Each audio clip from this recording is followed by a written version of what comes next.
last night, I was super pumped. I actually stayed up to midnight because I wanted to see if the United Auto Workers were going to walk out at midnight and go on strike.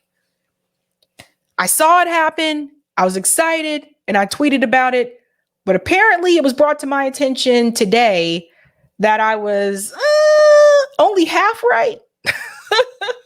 Only a little bit right. We're going to get into this UAW issue. Now, Indie Left News was the one who told me about this. So he brought this to my attention. I said, I stand corrected. And I was excited too.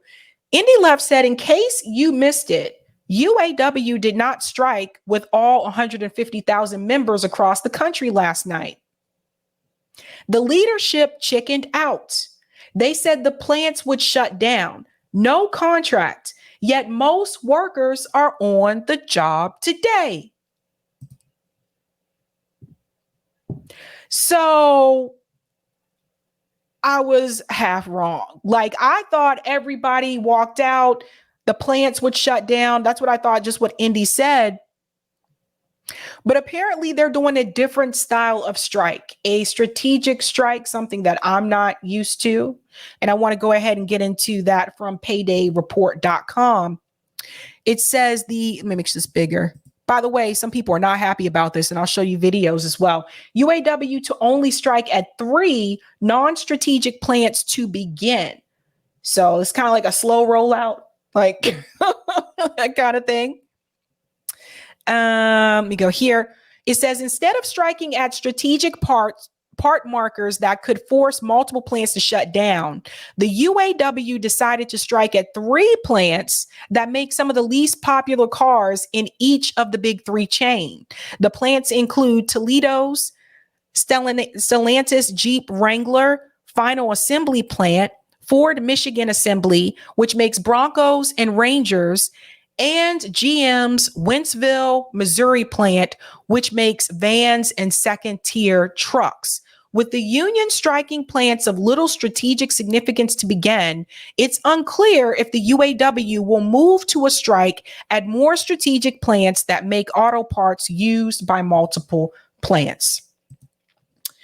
So, as you can imagine, some people are not happy about this. And one of those people is William Lehman. Now, William Lehman, he was running for president, I guess. He says, will for UAW president org of the UAW. He made a video and he says, this is an absolute betrayal of the will of the membership. I'm going to get to his video in a second, but he wants you to hear the president, Shawn Fain, tell auto workers not to strike. So this is what happened prior to the walkout. Listen to this. We're inventing a whole new way to strike, and we're calling it the stand-up strike. We will not strike all of our facilities at once. We will communicate with regional directors and local leadership who will walk their membership out if and only if they are called to do so. If your local is not named, then you are not yet on strike. But don't stop working unless you are explicitly called on to stop. We're inventing a whole new way to strike, and we're calling it the stand-up strike. We will not strike all of our facilities at once. We will communicate with regional directors and local leadership who will walk their membership out if and only if they are called to do so. If your local is not named, then you are not yet on strike. But don't stop working unless you are explicitly called on to stop. And apparently most of them were working today. I mean, I understand it's a totally different strategy, but to me, wouldn't it be more effective if you shut everything down at once? Wouldn't that have been more effective? I feel like this is a betrayal to the union members, because let's keep it real here. I think if you shut all the plants down at once, you're probably going to get a faster response and they're probably going to cave to your demands. But I told you a couple of days ago that their Democrat politicians have been infiltrating these unions and they're having meetings with these union bosses and the presidents and things like that. Next thing you know, they're not going on strike anymore. They're doing this rollout mini strike. Similar thing with UPS. Remember, they were ready to go on strike. Next thing you know, Democrat politicians talk to the UPS. We'll just go ahead and take what's given to us. This has got to stop. We'll never get a general strike if we keep going like this, especially since I want you to hear what the CEO of General Motors had to say. You know, these are just greedy people. The CEO of General Motors just went on CNN and it went like this. This is why, like, you got to shut the shit down. We'll give her a minute here. Oh, it's Twitter. We have to refresh it. Whee! Sorry, guys. The Twitter videos do that sometimes. Okay, here we go. Asking for a 40% wage increase over 4 years. They're asking for that in part because they say CEOs like yourself, leading the big three, are making those kind of pay increases over the course of the last 4 years. You've seen a 34% pay increase in your salary. You make almost $30 million. Why should your workers not get the same type of pay increases that you're getting leading the company? Well, if you look at compensation, my compensation, 92% of it is based on performance of the company. I think one of the strong aspects of the way our compensation for our represented employees is designed is not only are we putting a 20% increase on the table, we have profit sharing. So when the company does well, everyone does well. And for the last several years, that's resulted in record profit sharing for our represented employees. And I think you have to look at the whole compensation package, not only 20% increase in gross wage, but also the profit sharing aspect of it, world-class healthcare, and there's several other features. So we think we have a very competitive offer on the table, and that's why we want to get back there and get this done. But if you're getting a 34% pay. Hold up. Let's go back first before we come back to her, because this part's kind of funny to me. Hold on. Represented employees is designed is not only are we putting a 20% increase on the table, we have profit sharing. So when the company does well, everyone does well. No, you do well.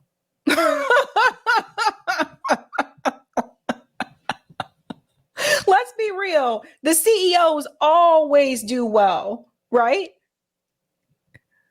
And for the last several years, that's resulted in record profit sharing for our represented employees. And I think you have to look at the whole compensation package, not only 20% increase in gross wage, but also the profit sharing aspect of it, world-class healthcare. What the hell is guys, what is world-class healthcare? What does that even mean? People just say words and they don't even explain. What is world-class healthcare? Do they still have co-pays? I don't know. What does that even mean? Just something to make it sound like it's great. You don't even know what it is. Very strange. Very strange. And there's several other features. So we think we have a very competitive offer on the table, and that's why we want to get back there and get this done. But if you're getting a 34% pay increase over 4 years and you're offering 20% to employees right now, do you think that's fair? Well, I think when you look at the overall structure and the fact that 92% is based on performance, and you look at what we've been doing of sharing in the profitability when the company does well, I think we've got a very compelling offer on the table, and that's the focus I have right now. So, in other words, she didn't answer the question whether or not she thought that was fair. Obviously, it's not fair. Guys, this issue with UAW, some of you know what I'm about to say. You already know what's coming. This is just another example to show you why we need worker co-ops. This is another example to prove to you why you can't just stop at unionization. Unions are a great first step, but the end game should be worker cooperatives. Look at how they just screw you over. What is she talking about? 40% increase versus a 20% increase for the employees? With worker co-ops, everyone owns a piece of the company. These workers don't own anything. Nothing. And here's one of them complaining. So Will Lehman, he's been very vocal about this. It says mobilize the rank and file against the UAW sellouts. So he's saying they were sold out. Listen to him here. By announcing Wednesday that the UAW will only call limited stand-up strikes at a few plants, even without a contract, UAW President Shawn Fain has made it clear that the UAW bureaucracy is selling out the rank and file again. We should understand what this is. Fain is not calling on workers to stand up. He is demanding that we lie down and accept what the companies want. He has gone from saying there would be a first ever strike at all 3 companies to a strike at only a few plants. The only outcome of this is that these workers will lose their pay and the companies will win, putting hundreds of thousands of jobs at risk through the transition to EV. The aim of this is to divide the membership and break our unity. A small number of workers will be striking, while the vast majority of workers will be used as scabs, producing vehicles and profits for the companies. If workers in the non-striking plants take any action to support their striking brothers, they could be victimized because Fain has let the contracts expire. The decision of the UAW bureaucracy is not legitimate.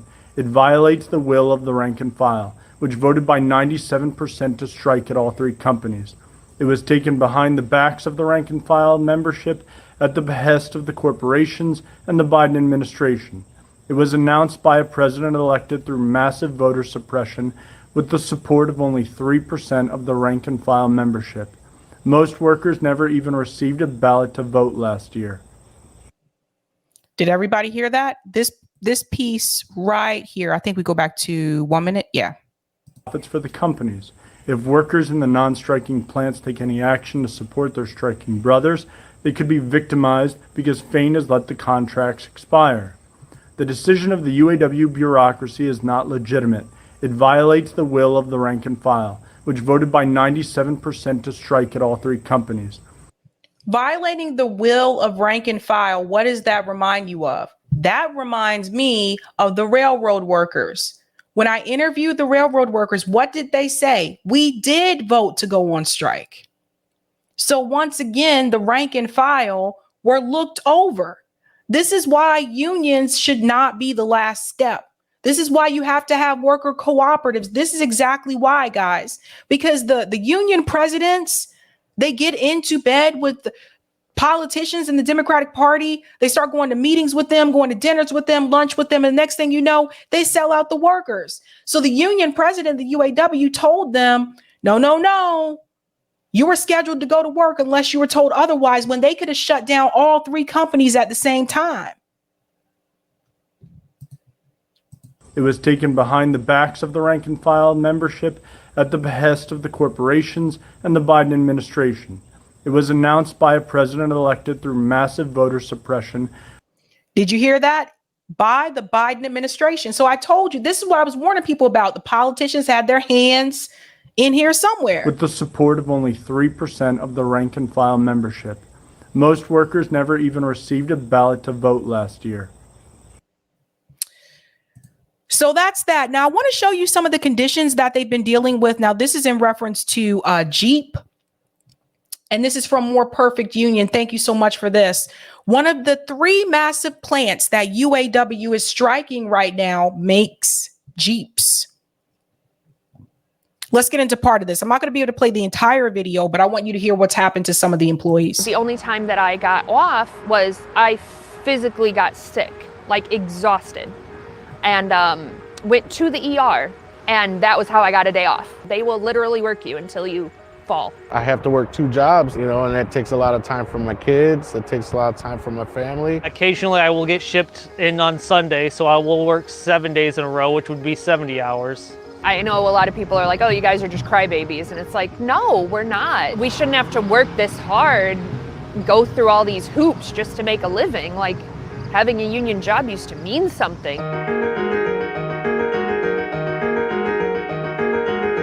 That part right there. Jeep employs thousands of so-called temporary part-time or supplemental workers. So this was something, again, that I've seen. I told you guys this was happening in higher education as well. So they say they create all these new jobs, but that's why I keep asking, what are the positions? They don't tell you if these are part-time, full-time jobs, seasonal job. They don't tell you. They don't tell you. There's a lot of people that are working. Yeah, they're working, but they're contract or they're temp, which means the company is not giving you benefits.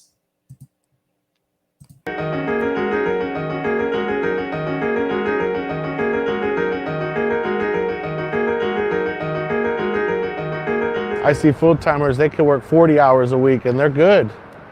I would like to work 40 hours a week and be able to take care of my family. It just sucks. We're working full-time hours. Why am I still only a supplemental? Why am I still only a temp if I'm doing the exact same amount as a full-timer?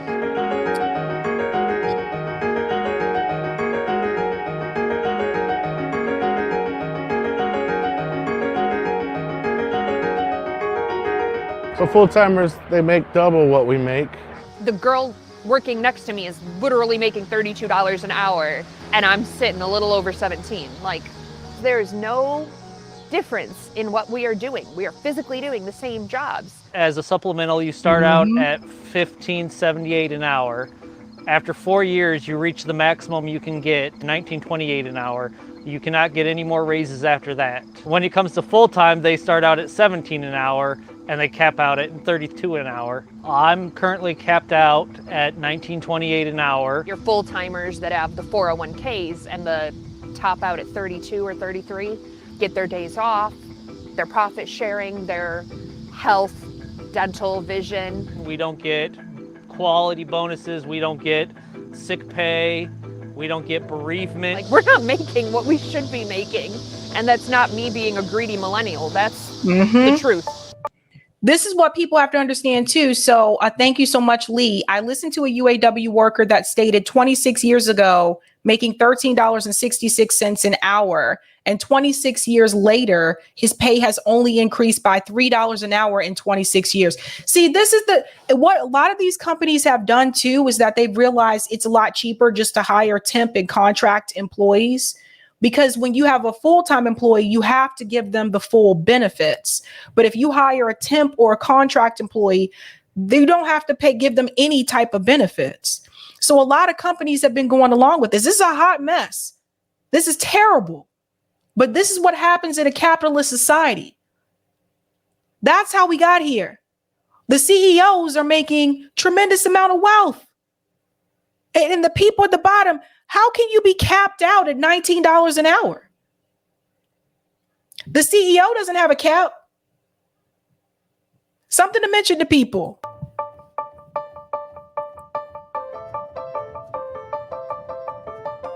Being at the bottom, you kind of get what nobody wants to do. So it starts to toll on you.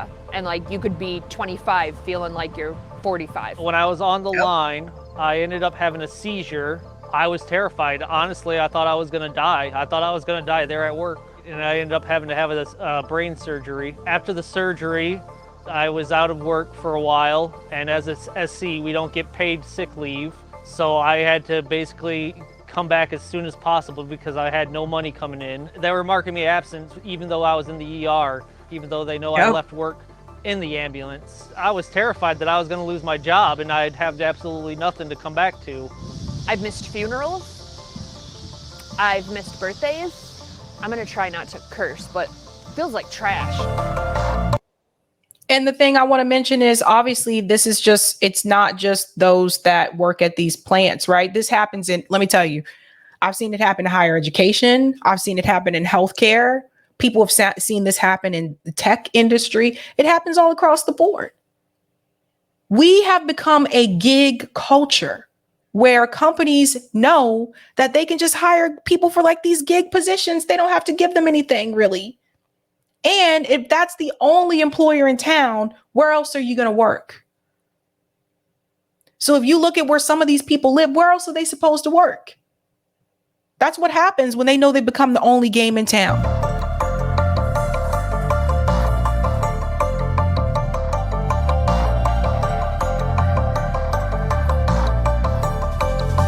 I didn't realize that coming into it. I didn't know that there was people there for 7, 8 years who aren't full-time yet. It's something I've just been waiting for so long to happen that I've put so much off. Like, I could have gone to other places and make more than I'm making now, but I've held on to the hope that I will roll over at some point because I love my job. I love making the Jeeps. I'm proud of the Jeeps. I want to be a part of the Jeep history, so it's something I want to stay a part of. This time around, I just want to pause here really quickly. And I want to say, this idea of go find another job if this is the type of position that they have where they don't get paid days off, just remember when you apply for other jobs, you have to take off time to interview. So that's time that you're not going to be paid. If you've never had a gig job, I've had gig jobs. Trust me, I had a lot of weird jobs. I've had gig jobs, and it's not fun when you need a day off for whatever reason, even if it's a doctor's appointment. It's not fun.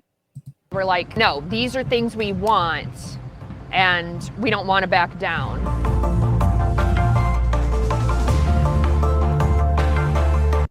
I think that's a reasonable demand. The UAW is demanding temporary workers become full-time after 90 days. That makes sense because a lot of companies have a 90-day review. So I think that's reasonable. I don't have any issue with that. But this is crazy. This is what people are having to deal with. So I'll keep an eye on this story to see where it goes from here. But as it stands right now, people went to work today. So there's that.